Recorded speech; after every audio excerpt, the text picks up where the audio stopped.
But yeah, I mean, we're talking real life. We're talking to real people about real things, discussing real problems, coming up with real solutions. This is our life. This is my life. This is real life.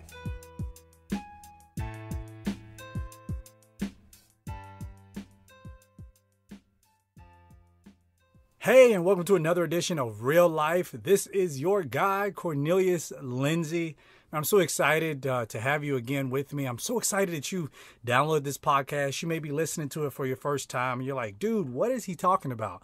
Just real life stuff. Just talking about real life, coming up with real solutions with real problems. And ultimately, doing my best to just assist those who are out there by sharing my own testimonies. But today's podcast, I want to deal with when life is hard. Have you ever had a hard time in life? Now my life, I wouldn't say that my life has been any harder than anybody else's. I think that we all endure some very, very tough and difficult times, but it's in those times that it really makes us who we are. There have been times in my life where, because life seemed so difficult, it led to this whole season of depression. It was like I didn't feel like getting out of bed. I didn't feel like wanting to do anything. I didn't feel like I didn't feel like I was worth anything. I felt like I didn't have any value. And because those things began to weigh heavy on me, then it caused me to kind of shrink back a little bit. And I just felt like, you know what, why bother? Why even try to continue? But it's something, when life gets hard, that's your opportunity to get even tougher. That's your opportunity. Now, me being a pastor, me being a Christian believer, I believe, like what the scripture says, that when we endure, it is helping to work our patience. When we last through the tests and the trials of life, it helps us to develop and to mature in patience. It helps us to develop and mature in discipline. It helps us to develop and just mature in general, because we have an opportunity to say, you know what, despite how I feel, because you can feel a certain way. I mean, life is hard. And you may be sitting listening to this and you're like, you know what, Cornelius, I hear what you're saying, but you don't know how hard my life is. And I don't. You're right. And I'm not going to try to act like I do. But what I do know is I do know that you are strong enough to excel beyond how you feel. What I mean by that is this. You could be in a position right now where life is extremely tough. However, just because you feel like, I don't feel like I can go on. I don't feel like I can do more. I don't feel like, maybe I can really get the job. I don't feel like I can really, win over her heart again. I don't feel like I can do these things. Just because you don't feel that way does not mean that has to be the way in which you respond. We have an opportunity to respond beyond the way we feel. Feelings are fickle. That means that they're almost worthless in many ways, because feelings kind of go and they kind of come. Sometimes I feel like eating oatmeal raisin cookies. Sometimes I don't. That's probably the reason why I can't get rock hard abs like I want them, because sometimes I kind of go with my feeling. Because I feel like having it, I kind of go with it. Because I don't feel like having it, I kind of don't go with it. But my feelings and my likes and my dislikes, those things have changed as I've matured. When I was in middle school, when I was in elementary school, when I was in high school, when I was in college, there were certain things that I liked. There were certain ways that I felt. But just because I felt those ways back then does not mean that I have to respond that same way now. Maturity means that we're all growing and we're developing and we're getting better over time. And just because life is hard does not mean that life is over. There are times in life where we have to make sure that we're how do I say this? That we're enduring the transitions. Like, your life could be difficult for you right now because there could have been a death in the family, or there was a child that was born and you didn't even expect for the child to be born, or there was a time in your life where, you know what, I didn't know that I was going to lose my job, or I've lost a car, or I've lost my children, or I've lost my marriage. There are many different factors that can play along into why you feel like your life is hard right now. Or it could be you're saying, you know what, Cornelius, my life is hard because of the way I look, or my life is hard because I don't necessarily have all the abilities that I believe everybody else have, or you know what, the way my living situation is really tough, or my money situation is really bad. And it could be a lot of different factors, and I don't want to go into all of them, but nonetheless, in life, you'll have many different transitions. And there could be, you lost a job, or, somebody died who was close to you, or, you got the new job, but you didn't get the job that you wanted, or, you got the divorce, or, your husband and your wife just abandoned you and now you have the kids. And those are transitions. And one thing that we have to learn how to do, and we have to learn how to do this well, is we have to learn how to lean in the way of the transition. My wife will not let me get a motorcycle for nothing in the world. However, there are some things that I know about riding them. And one thing that I know is that when you're riding on a motorcycle, you have to make sure that you're going in the way of the curve.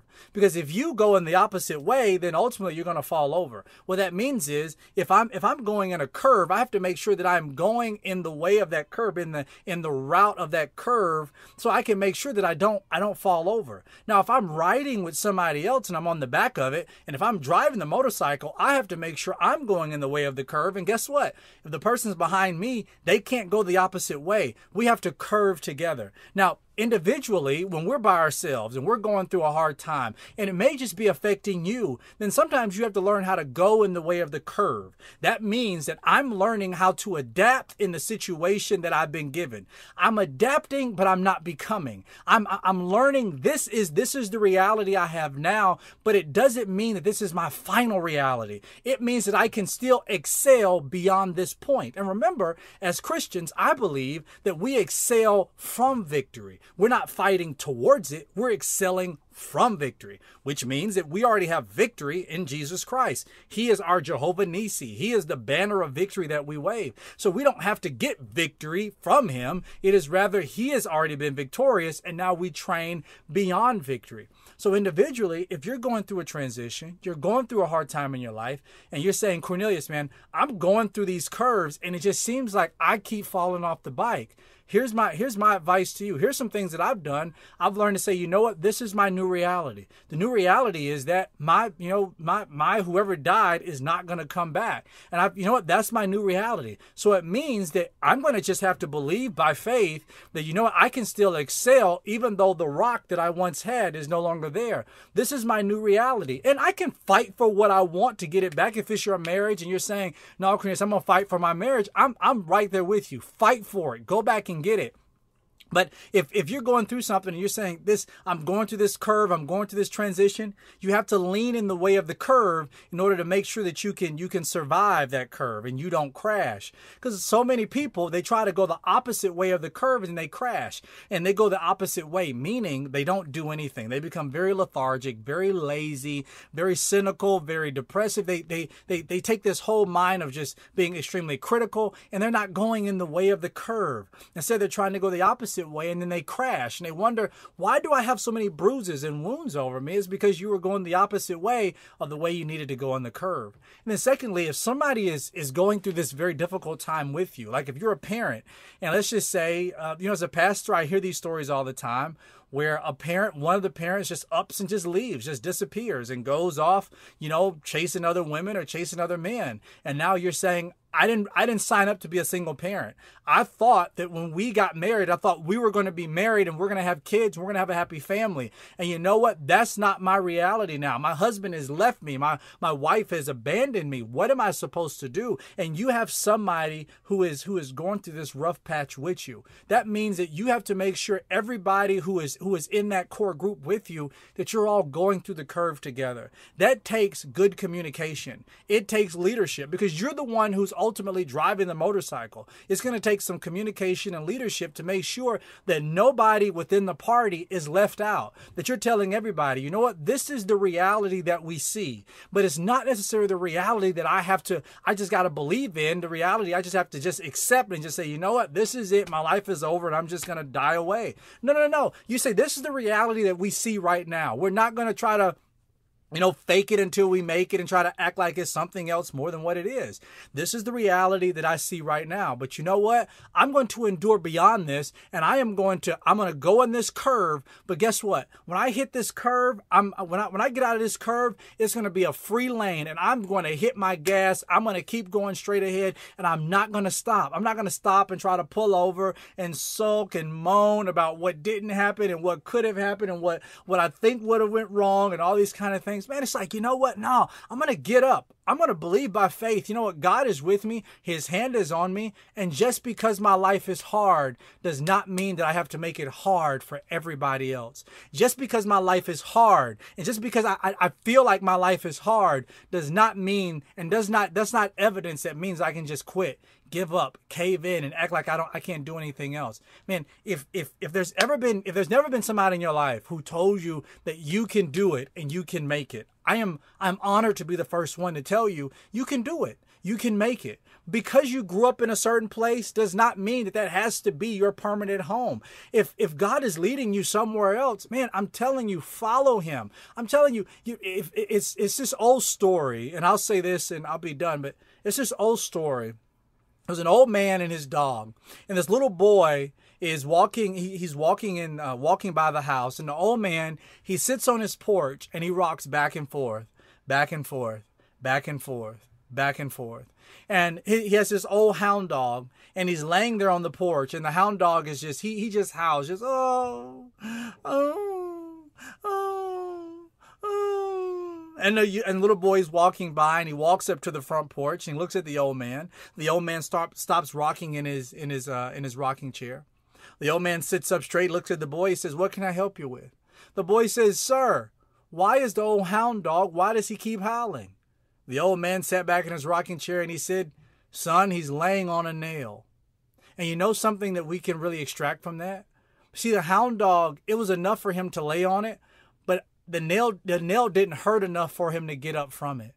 And sometimes you have to look at this two ways. Number one, is your life difficult right now because you're continuing to lay on a nail that you could have gotten up from a long time ago? And number two, does it just mean that the nail that you're laying on, that it doesn't hurt enough? Have you become accustomed to the nails in your life? Have you become accustomed to just laying down on those things? I want to be the first to tell you, it's time for you to get up. It's time for you to get up. It's time for you to, and whatever nail is in your life, just look at it as whatever that excuse is. That you don't have the money to do it, or I don't have the brains to do it, or I don't have the connections like this other person has. You know what? Forget all that stuff, man. If God's called you to do something, I guarantee you he can build whatever kind of bridge he needs to get you where you need to go. If God's called you to do it, then faith can be your currency. I mean, my wife and I have been able to do more through our faith than we have through our money, because most times we didn't have the money to pay for what we needed, but because God touched the heart of the person to whom owned the building, then the person gave us the building for free. God did that, but faith was my currency. Faith was what I used in the bank of heaven to say, this is what God has told me to do. This is what I'm putting down, and you know what? God endorsed that check of faith, and we got what we needed to be. Ultimately, I don't want you sidelined. I don't want you sidetracked. And just remember, just because life is hard does not mean you have to make it hard for everybody else. And just because life is hard does not mean that this is the final chapter in your life. There's so many other places I believe that God's taking you to. There's so many other things I believe that God has for you. And you just have to know, by faith in him, continue being obedient to his word, that everything that God has for you, that it'll come to pass. And that's one thing you have to believe. That's one thing you have to know. And we just remain obedient to that. Man, I'm so excited. I'm so thankful you joined in today's podcast. Please share it, like it, all that kind of stuff. Push it all out to everybody you know. If you haven't already downloaded my apps, it's Real Life with Cornelius Lindsay on iPhone. You can put on your tablet. You can put on your computer. You can, print it out and staple it to your wall, man. Let people know that it's out there. It is my honor and my privilege to be able to I'm in your car. I'm in your headphones. You'll be working out right now. If you're working out right now, pump harder. Go harder. It's time, man. It's time. I appreciate you so much. From my house to yours, God bless you. Thank you so much for tuning in to Real Life with Cornelius Lindsay. Hey, if you get an opportunity, please check out my website, www.corneliuslindsay.com. Until next time, remember, Jesus is Lord. God bless you.